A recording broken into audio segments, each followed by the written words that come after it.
We're starting with WWE, and at SummerSlam, LA Knight captured his first title on the main roster by dethroning Logan Paul as US champion, ending Paul's 279-day reign with the gold. Knight is expected to address his victory on an upcoming episode of SmackDown, but should this address be this Friday, Knight's celebrations may be short-lived. PW Insider reports that AJ Styles is gearing up for a blockbuster return this week, and given their history, the veteran superstar might target Knight upon his comeback. After all, the pair have had several in-ring battles in the past, which make their rivalry far more compelling, and challenging Knight could sow the seeds for a title match at Bash in Berlin. As a result, Knight will get a high-profile match in his first PLE title defense, and will also get to work once more with one of the most naturally gifted stars in WWE today. Styles targeting Knight may have more to it than just revenge, as after failing to win the WWE Undisputed title twice against Cody Rhodes, Styles may have his sights set on the US gold. It's been years since Styles held singles gold in WWE, and rekindling his feud with Knight could see that record end and allow him to get payback on the man who beat him at WrestleMania. Do you think AJ Styles vs. LA Knight is a feud to look for, or should both of them go after new opponents? Sound off in the comments below. Over to Dynamite, as Bryan Danielson's AEW contract expired on August 1st, yet he continues to wrestle for the company, including in an ODQ no time limit match with Jeff Jarrett this week. Ricky Steamboat was in North Carolina to join commentary for the match, and he received a warm response from the fans as they settled in for Dynamite's main event. Bryan didn't finish his entrance before Jarrett attacked him with a guitar shot to the back, and the fight moved to the arena concourse, with Jarrett maintaining control. Bryan turned the tables by catching Double J off guard as they made their way to the ring, and this was an intense match that saw Danielson use a chair with his knee as he hit the Busaiku knee. That move got him the victory in this hard-fought contest, and we'll have to see how this factors into AEW All In with just over 2 weeks to go. Post-match, Steamboat joined everyone in the ring and they all raised their hands in celebration, and as Bryan and Jarrett hugged, Swerve Strickland made his presence known. Danielson is far more capable than Jarrett at this point of his career, and it was smart to make this a hardcore match over trying to be a technical clinic, and led to a better performance. Jeff Jarrett, alongside Jay Lethal and Sanjay Dutt, came to the backstage area with Renee Paquette standing by to get a word with Double J. As the interview went on, Jarrett was attacked by Hangman Adam Page after he stopped him, leading to a chaotic scene backstage, and then engaged in a fight with Lethal. Amidst their brawl, heated rivals Timeless Toni Storm and Mariah May were also spotted brawling all throughout the backstage area. Both women landed hard punches on each other until AEW officials interrupted to separate everyone to stop the ongoing brawl. The backstage area ended up being a chaotic sight of 5 different stars trying to beat up one another, with several members of the security team trying to separate them. Fans now have to wait until next week to see what happens on AEW Dynamite, and whether Hangman will be able to let go of his obsession with Swerve and his world title. The last time AEW fans saw Ricky Starks on TV, it was on the March 30th Collision, where he and Big Bill appeared in a World Tag Team title tournament match against Top Flight. Since then, Bill has aligned with Chris Jericho, and the tag team with Starks has been unceremoniously dropped, leading fans to speculate as to what exactly is going on. Speaking on Wrestling Observer Radio, Dave Meltzer talked about the reasons behind Starks' absence, noting that AEW wanted him to turn babyface, but Starks was reluctant to do so. Not only that, but AEW sources believe that Starks might be headed to WWE, possibly influenced by his connection to Cody Rhodes, as the two remain close to this day. Fans may remember that Starks went viral when he was spotted at the Royal Rumble 2023 event, where Rhodes would return from injury to win the Men's Rumble match. AEW believing that Starks is leaving has led to the company not investing in a storyline for him for the time being, and his future with AEW remains uncertain as things continue to unfold. Starks isn't appearing for AEW, but did recently resurface on Twitter to take aim at MJF, who said that the wrestling world was talking about his time as AEW American Champion. In response, Starks said fans were actually talking about the backstage altercation between MJF and Britt Baker, though AEW higher-ups may not be a fan of Starks bringing this issue up. What's your opinion on this story concerning Ricky Starks? Will he return to AEW television this year, or should he join WWE? Sound off in the comments section below. Since being brought back to AEW TV, Jack Perry has been part of the Elite, and while the Scapegoat had a chance to cut a promo this week, things didn't go as planned. Perry was set to continue his storyline via a video package on Dynamite, but for some reason, in the middle of the promo, the show cut to a Taco Bell advertisement. This serious error was noticed by fans, and many people have been talking about it, and of course, this was not intentional, though it's uncertain who made the call to cut to the ad. This shows that you never know what can happen during a live show, and this was certainly unexpected, and we'll have to see if Perry gets a chance to get his whole promo across. What's your take on this Taco Bell commercial airing during Jack Perry's segment? How do you think it'll be explained, if at all? Let us know what you think in the comments section. We've got news from the Lucha Bros now, as it's been reported that their contracts with AEW are set to expire very soon. Penta's deal is set to expire between August and September of 2024, and like Ricky Starks, it is believed by many in AEW that the former tag champions will be leaving for WWE. Fightful Select reports that there has been significant speculation about Phoenix and Penta's status with AEW, and that the company has been interested in re-signing the duo. While AEW are interested, Penta and Rey Fenix have been delaying the process, and recent posts, including a tweet from Conan, have suggested that they aren't wishing to renew with AEW. As for WWE, there have been discussions about bringing them in, and it seems that the brothers will not go to NXT, but instead debut straight on the main roster if they join. Some sources have hinted that the Lucha Bros might make that transition soon, and it's been mentioned that the duo may have already had talks with WWE. Those rumors suggest that WWE has put out a preliminary offer on the table that matches AEW, though WWE sources have not commented on these developments. There is no shortage of fans who feel losing the Lucha Bros would be a huge blow to AEW, but only time will tell what Penta and Rey Fenix will do in the end. Do you believe the Lucha Brothers will leave AEW for WWE in the end, or will things ultimately work out in Tony Khan's favor? Share your thoughts in the comments section below. This October, WWE NXT will move to the CW, and the first 2 weeks of shows will happen in Chicago and St. Louis, and will feature CM Punk and Randy Orton in their hometowns. After this announcement, many speculated on NXT going back on the road full-time, but don't expect the Gold brand to come to an arena near you just yet. According to Dave Meltzer of the Wrestling Observer, while NXT will be on the road for these two shows, it does not imply that the show will transition to arena events every single week. Instead, the plan is for NXT to primarily air from the Performance Center in Orlando, but will host events in larger arenas as deemed appropriate. WWE has already released the first promotion video for NXT, complete with a changed-up logo ahead of the CW era, and their deal with the network will see substantially more money. Fans can expect to see a lot of big changes on the show, but it remains to be seen if these changes will be for the better or worse come October. Before that happens though, NXT will have a double taping, as Fightful Select reports that the next double taping will take place on either August 27th or September 3rd. Hopefully this one goes better than the one from earlier this year that resulted in Shotzi sustaining an injury that has kept the tattooed superstar out of action ever since. But what do you think of this story concerning NXT's move to the CW network? Do you believe NXT will become an even better show in October? Let us know in the comments section below. Earlier this year, Erick Rowan returned to WWE as part of the Wyatt Six, and his connection with Bray Wyatt as part of the Wyatt family is well established with fans. From 2015 to 2016, Braun Strowman was also part of the Wyatt family, and despite this connection, the pair haven't been too close since Rowan's return. On Busted Open Radio, Strowman spoke about his former ally, and despite the passing of Bray and Brody Lee, Braun and Rowan haven't interacted too much backstage.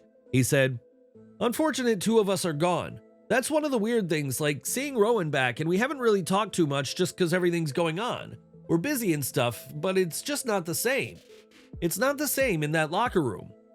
Strowman has said that he's purposely trying to avoid the Wyatt Six as he doesn't want to end up like those who were decimated by the group upon their arrival back in June. With that said, Braun has admitted that he has felt the call of the faction, but for the time being, he and the faction are in different programs on the Red brand. What are your thoughts on the confession made by Braun Strowman in regard to his relationship with Erick Rowan today? Sound off in the comments. More from Dynamite, and the feud between MJF and Will Ospreay over the AEW American Championship has been prevalent for weeks and reached a new development this week. MJF faced Kyle Fletcher, one of Ospreay's close friends and a Don Callis family member, in a title eliminator match, just a few weeks before he and Ospreay collide once again at AEW All In. As Ospreay kept a close watch on the contest from backstage, the action went back and forth between, and both men brought heavy artillery as the match spilled out of the ring. The final moments of the match saw some trash-talking and hard-hitting moves, with multiple near falls before Don Callis, who was at commentary, came down to the ring. Callis gave Kyle Fletcher the chance to use a screwdriver that he passed to him, but his hesitation led to MJF hitting a low blow, followed by the brainbuster to secure the pinfall. These are two of AEW's best, and both men are still younger than 30, and what we saw here was two men who are way ahead of the curve, casually putting on a great performance. At the end of the match, Ospreay managed to get out of his locker room after the door was seemingly blocked, but MJF dropped both the referee and Fletcher with the AEW Diamond Ring. As he continued the assault, MJF looked to deliver Tiger Driver 91, only for Ospreay to reach in time to save his friend, while MJF escaped his grasp. What are your thoughts on the match between MJF and Kyle Fletcher on AEW Dynamite? Sound off in the comments. Now, it was mere weeks after CM Punk arrived in AEW in 2021 that Bryan Danielson joined the company, but of course, things are very different for the pair 3 years later. While Danielson is one of Tony Khan's most trusted employees, Punk's AEW run is a distant memory after he was fired close to a year ago following 2 suspensions. Speaking on the Gorilla Position podcast this week, Bryan was asked about how he played a role in Punk's termination and what kind of relationship the two share today. He said, "Honestly, I haven't spoken to him since before the decision was made as part of the disciplinary committee. I was advised that it's best not to reach out to him because there are legal matters involved, and I'm not a lawyer, I'm not even a college graduate. So that's pretty much the last time we talked. I want to say it was the week before All In last year, or maybe just a little before that."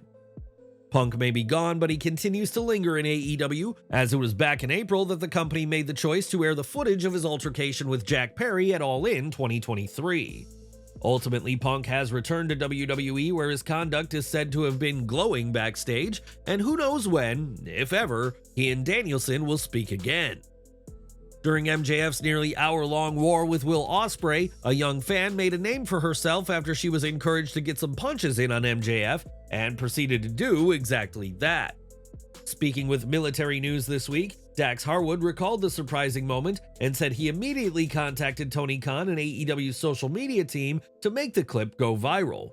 Harwood added that moments like these make AEW unique and show why it stands out from other wrestling companies, and the young fan did indeed go viral as Dax had hoped. The young fan, named Mia, was interviewed by ABC News 7 alongside her father, where it was revealed that Ospreay gifted her his t-shirt after what she did to MJF. MJF, on the other hand, has made clear how he hates the fans who cheered for Mia, and despite her role, it was MJF who won the match and is now the AEW American Champion. MJF has more to focus on than one young fan, but what's your view on what Dax Harwood had to say about making this young girl go viral? Let us know in the comments section below. On this week's Raw, Damian Priest was subject to a sneak attack by the New Judgment Day, and Dominik Mysterio and Liv Morgan arrived on the scene together to attack the former champion. As revealed by footage making rounds online, Liv Morgan and Dominik Mysterio were seen emerging from under the ring to make their arrival even more of a surprise. Lord knows what the pair were doing under the ring, but the pair are proving quite the duo to be reckoned with, as we saw at this week's Monday Night Raw. Since merging with UFC to form TKO Group Holdings, WWE has seen several names be cut from its offices, and now a long-standing employee has been shown the door. PW Insider Elite reports that Kristen Altman, who had been WWE's Vice President of Talent Relations Operations, was let go by the company earlier this week. Altman had been with WWE since 2007 when she began as a receptionist before transitioning to talent relations in 2008, and her roles and duties increased from there. She would go on to become senior manager, then director, then senior director, before being promoted to a vice president role in June 2021. After 17 years with WWE, Altman will have to find work outside of the company, and we wish her the best in her future away from the company. We've got an update on the Janel Grant lawsuit now, as her legal team recently filed pre-action discovery seeking records from Dr. Carlon and his Peak Wellness Clinic. Grant alleges that under Vince McMahon's direction in November 2019, she received undisclosed treatments, including pills and IV infusions at the clinic. When Grant asked about the substances being put in her body, Dr. Coker reportedly questioned her trust in him, and Vince McMahon's efforts to block this petition was recently shut down. Judge Jeffrey Meyer ruled against McMahon, and in a statement, McMahon's attorney Jessica Rosenberg criticized Grant's attempt to seek discovery despite a federal court stay. Rosenberg called Grant's conduct deceitful behavior and a lack of integrity, and said she will continue to pursue a court of order to stop her. As for Dr. Coker, he has filed for discovery against Grant and has called her request for records a smear campaign and claims he always consulted with her about medication she was given. Ann Callis, Grant's lawyer, has said Janel is within her right to seek her own medical records from Peak Wellness and will continue to follow this case for further updates. At SummerSlam, Logan Paul did all he could to try to retain the US Championship, and at one point hit a backflip springboard move outside of the ring in a highlight of the show. Despite this move, Paul still lost the gold, and that may be the last time fans see such a move by the longest reigning US champion of the past decade. On the recent edition of his podcast Impulsive, while speaking to The Undertaker, Paul spoke about the move in question and said he's not going to use it again. I knew I was in Cleveland, hometown, Brown Stadium, and I wanted to send it. I do it once in my life. I never do it again because it is extremely hard and dangerous, and like you said, there is basically zero margin for error. It's unclear when Logan Paul will be back in the ring, but when he next competes, expect another athletic performance, albeit without one move in his repertoire. Mariah May had a match on this week's Dynamite against Viva Van, and what could have been a squash went longer than expected and ended up lasting through a commercial break. After Van got some offense of her own, May got the win with a running knee Mayday combo before finishing Van off with a Storm Zero in a message to the women's champion. As Mariah May celebrated, she received a gift from Toni Storm, an enlarged picture of Storm cuddling May on one side with the message "Die Mariah, die" on the other side. Right after, Storm emerged and a brawl broke out between the two, with both landing blows before AEW officials came down to the ring to separate the duo. We mentioned earlier that Hangman Page fighting Jeff Jarrett and Jay Lethal wasn't the only backstage brawl, because during that segment, May and Storm also fought backstage. Both women landed hard punches on each other until AEW officials interrupted to separate everyone to stop the ongoing brawl. The backstage area was a chaotic sight as 5 wrestlers tried to beat each other up, and we'll have to see if there's any repercussions on next week's show. Katsuyori Shibata faced Bryan Keith on Dynamite with Chris Jericho at ringside, and the match ended with the Learning Tree and his allies reeling from the returning Hook. Hook appeared and attacked Jericho, who would flee and leave the FTW title behind, and the second-generation wrestler picked up the gold and gave it a look as he held it.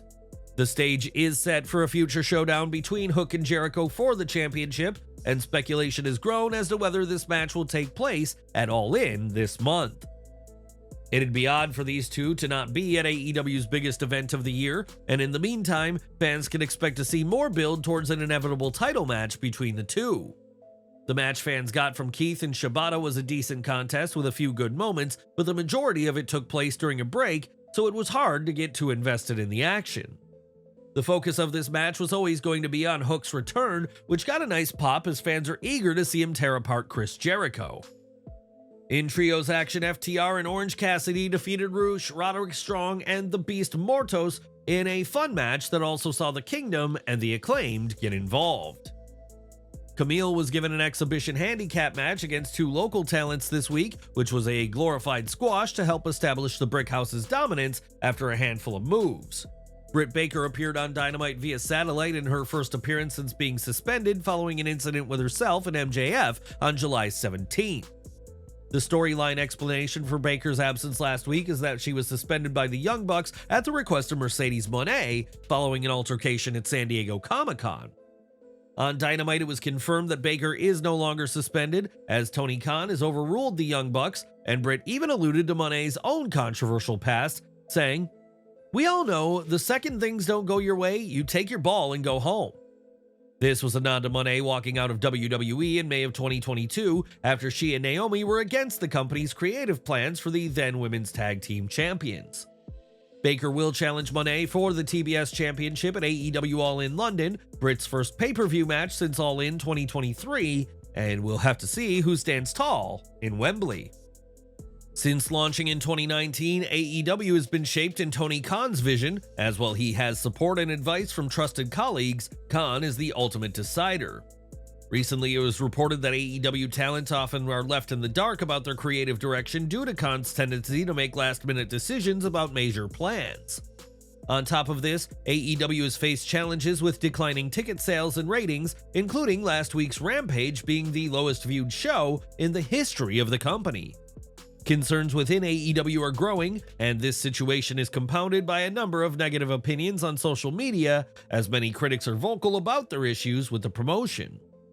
Last year, Tony Khan addressed the criticism AEW has been getting, saying that AEW is under constant attack and people will always find something to complain about.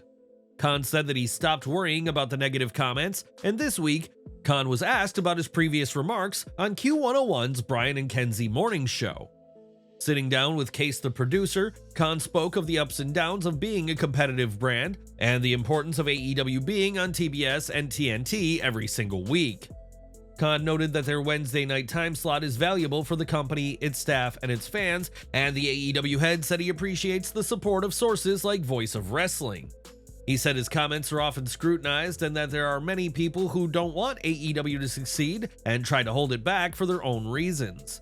Despite these obstacles, Khan is proud of AEW's accomplishments and views them as part of the ongoing struggle that all challenger promotions face. Looking to the future, Khan is confident that AEW will be profitable and successful after securing the media rights deal and intends for the company's success to silence the naysayers. What do you think of what Tony Khan had to say? Do you feel there are people who want to sabotage AEW? Sound off in the comments below. And we're ending with Tommaso Ciampa, whose latest attempt to hit an RKO on Randy Orton has proved to be as disastrous as his previous attempts. Despite trying to deliver a sneak attack on Orton, Ciampa yelled loudly before the move, and Randy would casually walk away, leaving Ciampa to land on the concrete floor.